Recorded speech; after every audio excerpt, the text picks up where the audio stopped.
Ja, herzlich willkommen zu Welcome to this digital presentation about a project that is ongoing here, and it's called Online-Based Addiction and Violence Prevention Among Football Fans.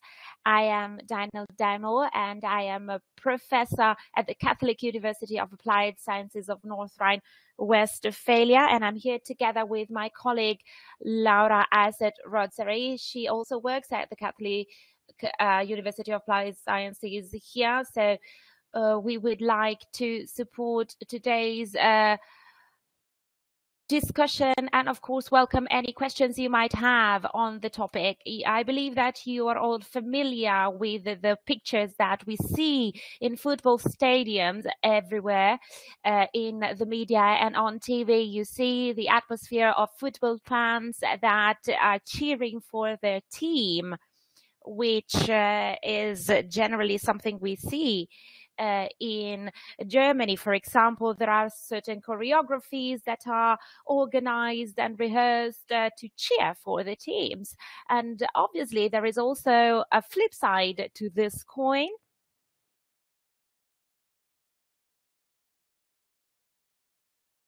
That is connected to racist declarations and expressions. Of course, we see that time and again in the football scene, and that's why we try to tackle this topic also in connection to addiction and violence, to try and understand how this can be prevented.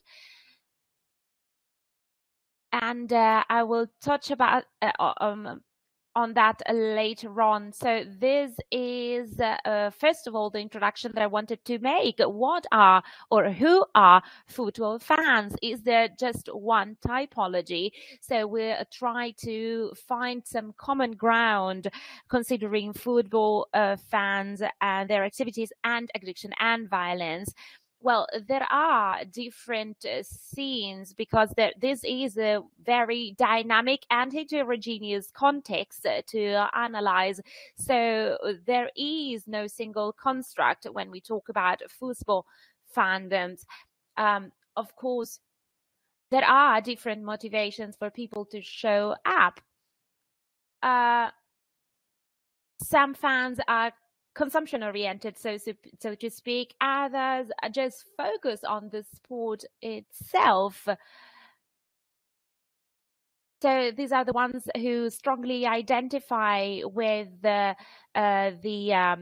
players, and they are the ones who organize the choreographies, for example, and they can also be experience oriented. So we can identify different subgroups in the fan scene.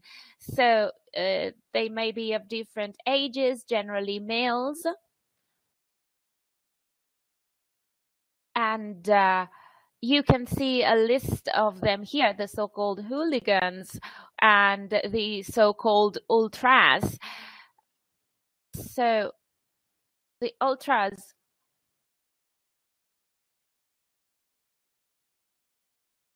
are fans that show up to every match to support their own team, which is something a bit different from hooligans. Of course, the police have dealt with the topic as well by dividing the fans into different categories. So there are peaceful fans that cause no harm at all. There are fans that are prone to violence, and there are others that actively look for violent behaviors. And this C category is what I would match to the hooligans group. This is a phenomenon that started in the 80s in the UK. So this is a subgroup typically made of males that irrespectively of the matches, actively try to create situations in which they could confront other fans and other fans associations. So here you see a short description from 2006 by Pills. So hooligans recruit practically people from all social strata. For example, people who are about to graduate, people who go to university, people who also hold a good position from a working viewpoint. So hooligans have two identities. One that belongs to the everyday life of civilians, and the other one which belongs to the subculture of hooligans. Of course, this is obviously connected with right-wing extreme behaviors and scenes.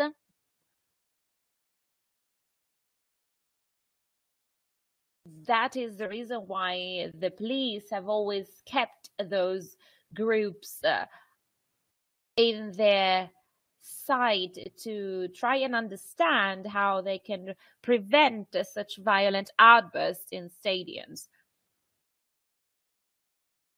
And in the last 10 years, we have also observed a certain professionalism that has developed, as described by Klaus in 2018, and the fact that there is also a network connection at a European level. So this is one scene. A second one that is often to be seen is the one belonging to the ultras. This is a young people subculture. In Germany, we deem them to be between 5 and 10,000, 16 to 25 years of age. And actually, this phenomenon stems from Italy. Again, young male fans that organize choreographies and the different team supporting songs to be performed during the match, and their common objective is actually those actions in to perform those actions in a stadium, as we said, and with the different slogans we see them being quite active, and they try to be in contact with the different structures pertaining to the teams. However, they have a critical vision of the commercialization of this sport. The problem is that the ultras do not distance themselves from expressions of violence. So, for example, we see that when the different flags are waved and maybe one is stolen, and this, of course, may lead to violent outbursts. And as I have already stated, there are some common points between all those groups that we have mentioned. And this is an idea, a scheme that we have developed as part of our research project. We try to draw up different representation of the typologies of football fans based on what we can observe. So you see the different categories A, B, and C, and their connection to violence, or the fact that they can be more or less prone to violence. And of course, there is some common ground between violence and addiction. So you see Danny Brown, a former hooligan of the Sea Crew and Aston Villa in the UK. So he stated that violence for me was like heroin. So it can become addictive. And there is something which is quite unfair about that. That is to say, the fact that football hooligans end up in jail and are not sent to rehabs, so they can't really be helped. So this is a project that was carried out between 2017 and 2019. We organized an online survey in which we interviewed 783 football fans, in particular focusing on ultras and hooligans. And we wanted to find out through our questions something more about the way they live and experience violence and the exercise of violence, any crimes, any consumption of illegal substances, and how they see their physical as well as mental situation.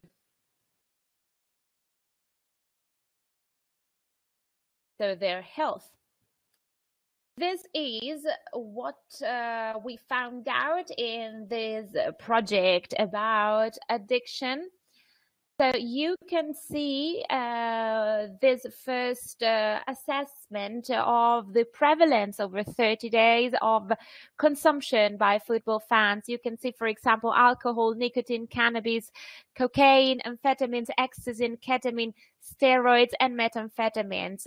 So there are substances that are actually legal, some others are not. But if you see the percentages, they are quite telling. We need to try and contextualize them. We have also done that together with the Federal Research Center. And you can see that on the right-hand side, a study of 2015 on males aged between 18 and 25. This is a representative study. 30 days prevalence, alcohol, nicotine, cannabis, and 20 months prevalence for cocaine, amphetamine, ecstasy, and methamphetamine.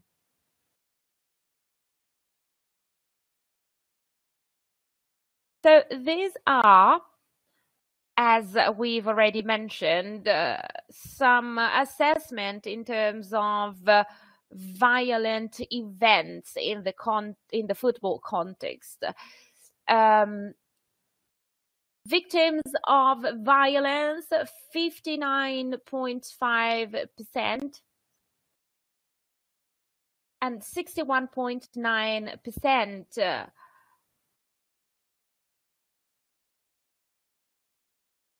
are actually violent criminals. So you can see 54.8% were other fans, 38.3% were involved considering the security services, so people from the security services, and the other categories, for example, the police. So once again, we tried to draw a comparison between the groups that we identified, in particular concentrating on hooligans and ultras. You can see the 30-day prevalence of consumption of illegal substances, as you can see, 40 hooligans, 37.5, and in the context of football matches, there were violent criminals matching a percentage of 95%. Over a total of 315 ultras, 13% showed a 30-day prevalence, whereas the violent criminals were 75.6%. So there is a significant correlation between consumption of illegal substances and the exercise of violence. So this is another statistical exercise and process so that we could try and identify some predicting elements to better understand who those violent criminals are. So there are different variables to be taken into account, for example, age groups or migration backgrounds. However, as you can see here, the high school, the professional high school they came from is one of the main elements, and the fact that they were also victims of previous violent attacks. They consume illegal substances, or they did so in the previous months, and they tend to be neurotic.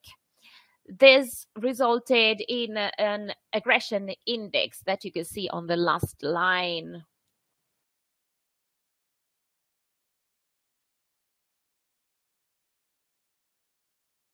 And through this index, we try and analyze the probability for those facts to happen. It's actually twice as much as what we would have expected. So these are factors that point to the probability or possibility for such events to happen. And there you see that 95% confidence interval or confidence range.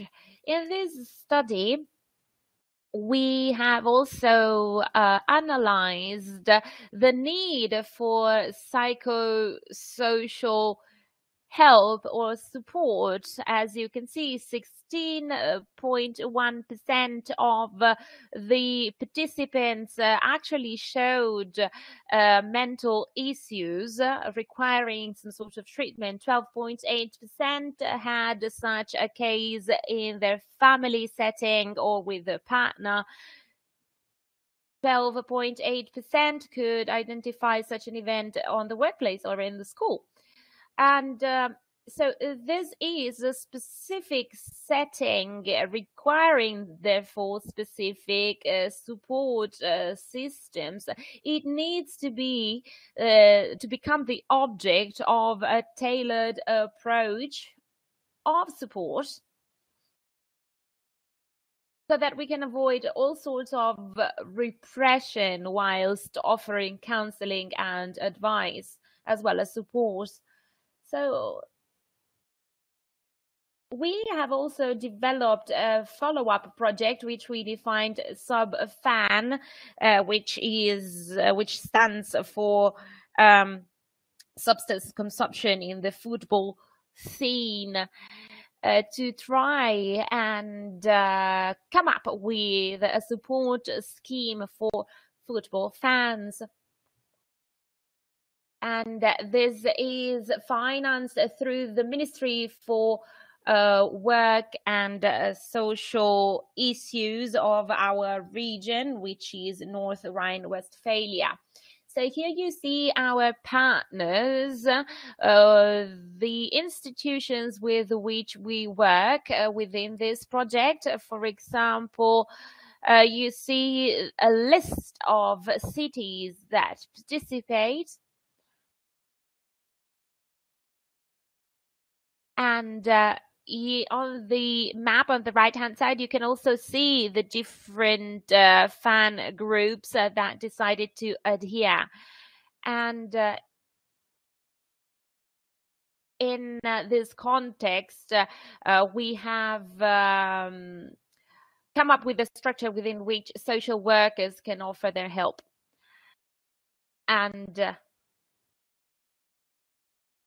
these are people that work mainly with young fans. And as you can see, started from the third Liga, we can really be active and make a change. So what are fan projects? So these are projects to support the younger people. There are actually social and pedagogical studies on which this project rely. And there is also an access from this viewpoint to the fan scene, which is active. So in a professional setting as well, in the different leagues. So the target group, as we said, are young football fans aged 14 to 27. We want to raise awareness on those topics. So these are the pillars of our sub-fan project. So 3 main elements. So the training of social workers taking part in the project, and the development and implementation of an online-based advice and counseling portal, and the assessment of what is actually going on in the stadiums. For example, we do that thanks to interviews. We discuss with different fans to see what happens. So this can be considered as a type of accessory research. So we have trained 15 social workers through MOVE, which is a professional training scheme to prevent addiction.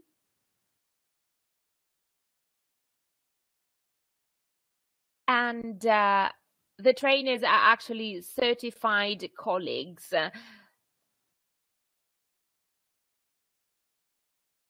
So the aim is to provide some sort of training in terms of basic knowledge about substance consumption and addiction support.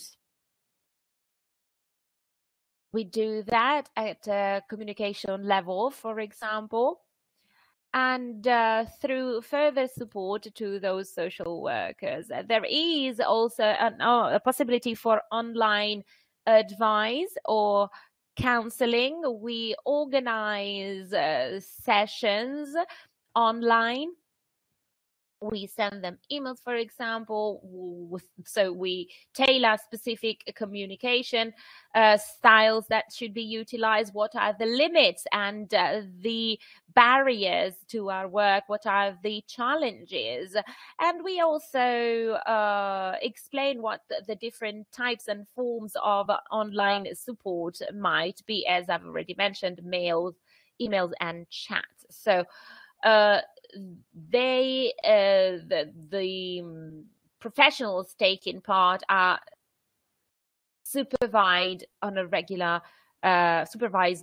basis by social workers. This is the portal that we developed, and it was launched in March this year. There are a few elements worth mentioning that you can find there. For example, a chat for online support. The same could be done through emails.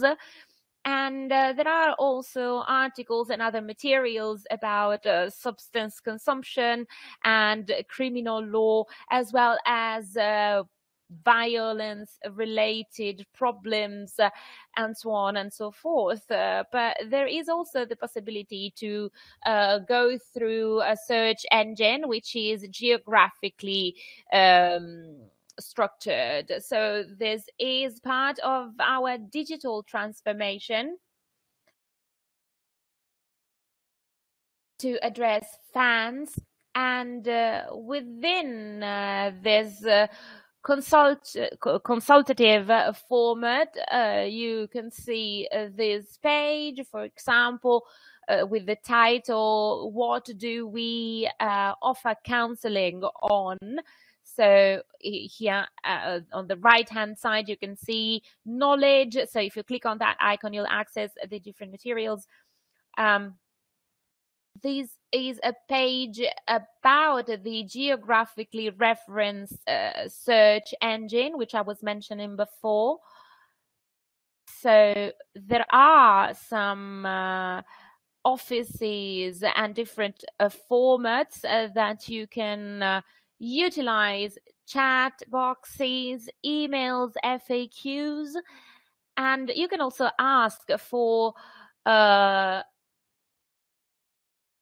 an in-person session so that you can actually get in touch directly with the social workers. There you can see, for example, you can select your city and then the main points of interest, for example, fan lawyers, fan projects, or counseling for young people, and so on and so forth. And then you can see the map displaying the different addresses.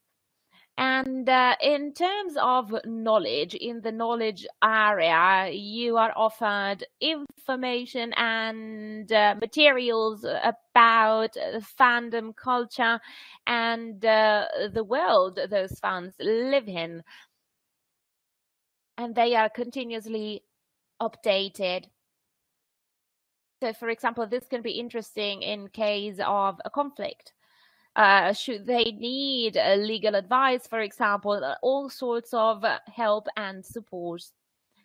So, and then in the substance part, you can find pieces of information about different substances: alcohol, cannabis, synthetic cannabinoids, and amphetamines. So, in general, we try to convey some basic pieces of information. So the digital transformation is the very basis for this project. So first of all, we'd like to gather information regarding specific topics pertaining to our target groups. So substance consumption and violence, so inside and outside the different stadiums, and the rights that the fans enjoy. And there are also some points, some counseling touch points that can be identified throughout the region. So this is an event that will be held in 2 weeks through WebEx. So this is now an online event, and you can find the program on our portal, which is fan-support.de. So should you be interested, we will present this program once again with speakers from the football scene. We'll analyze the trends and what we can do from a counseling viewpoint to support young and adult drug consumers. And these are the references, and I hope you will have a lovely day.